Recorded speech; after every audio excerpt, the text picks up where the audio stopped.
know he's tired. Liar, liar, pants on fire, crooked as can be. Liar, liar, pants on fire, that's our Hillary. 30,000 wiped out emails, that was sure a winner. They were all about her yoga class and Chelsea's wedding dinner. She said they weren't top secret when sent or when received. But the FBI said, yeah, they were. Who do you believe? The White House Travel Office was another major failure. You're listening to The Mark Cox Show. Find everything Mark Cox at 971talk.com/Cox. Wait for it. Let's all join in now.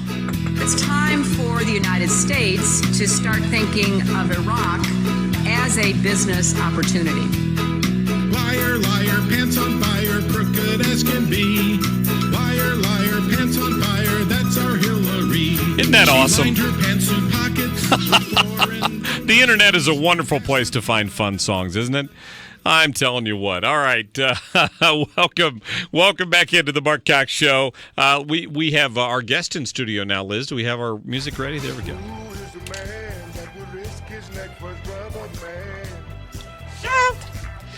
Hillary might think that's going to be her new theme song after this Comey release. What do you think? You know, that song, it was really catchy. It had a nice Sesame Street kind of beat to it. Yeah, it was really that's catchy. right. Very catchy. Guess I should turn it off. I've actually still got it playing. That's good. Yeah, I have to say, what do you think, Chris Arps? Because of course you haven't been here since this news broke on Friday, but you have been texting me while I've been on the air, talking to me about this whole Huma Abedin emails and all this. What's your theory on it? This is bad, bad, bad. I think that if you look at all the dots that are out there and you start connecting them, I think what we're going to see later in the week is that WikiLeaks is going to release the 33,000 emails, which are part of the emails that are on Huma Abedin's and Weiner's laptop. And I think that's going to show that she was complicit in helping to run a criminal enterprise out of the State Department that was selling favors to Clinton donors. And part of that is what I said on my Facebook page. Fox News had a report earlier out about the King of Morocco, where she was only going to go to Morocco if the king donated $12 million to the Clinton Foundation. And Huma Abedin said in the email, this is a mess that Hillary made. She now is trying to clean it up. And there are 33,000 of those emails. Yeah, and that's a great point, because she seemed to be the point person between this, was it Doug Band? Is that his name? The guy with the Clinton, Tenio and Clinton and Huma. They included Huma on all those emails. So if all of that stuff that got bleached is in Huma's email archive, which somebody told me, which I read somewhere was in a file called life insurance. And what's remarkable is Huma was working for the State Department, for the Clinton Foundation, and this crony corporation Tenio all at the same time. That's incredible. It is incredible. I'm telling you, when this may be the, as you said, the information that bridges the gap between what we suspect and what really happened, because it should, most of the details will be there. And I tell you what it does for me and what it does for many other people that were on the fence about Trump, and I still haven't made completely my mind up yet, but I think that you look at, if Hillary Clinton is elected president, this could start some type of constitutional crisis with a president-elect or a president being under indictment, with these emails come out showing, blatantly that she did this stuff. I mean, this is 1974, when I was 8 years old, Watergate stuff. This is very, very serious. Yeah, and remember what Watergate was about, because I talked to Annie Fry about that the other day on her show this weekend. Watergate was about the cover-up, right? It was always about the cover-up. And just like that lady, I forget her name, but one of the underlings in the Clinton group here who exchanged emails with Podesta, she wants to know, why didn't they get this out of the way 18 months ago?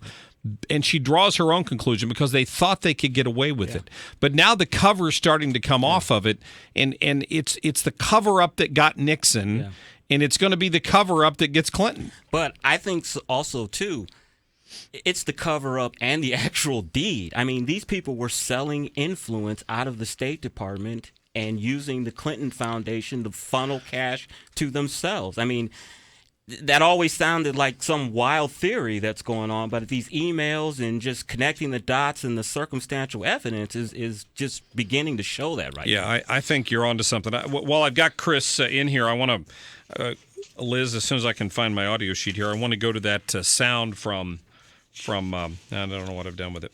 I want to go to the sound from Catherine Herridge yesterday that I know is on there. When I come up, here it is. Hold on just a moment. Let's go to cut number 6, where Catherine Herridge, who we had on the show yesterday, updates us on what's going forward in this investigation today. And quite frankly, they've moved along much more quickly than I think even Catherine expected. Let's play it.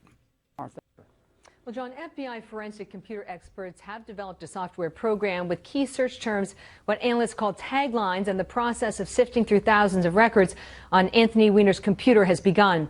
The warrant will now allow FBI investigators to move beyond the metadata on Weiner's computer, which had positive hits for State Department as well as Clinton server records, to search the contents of those messages.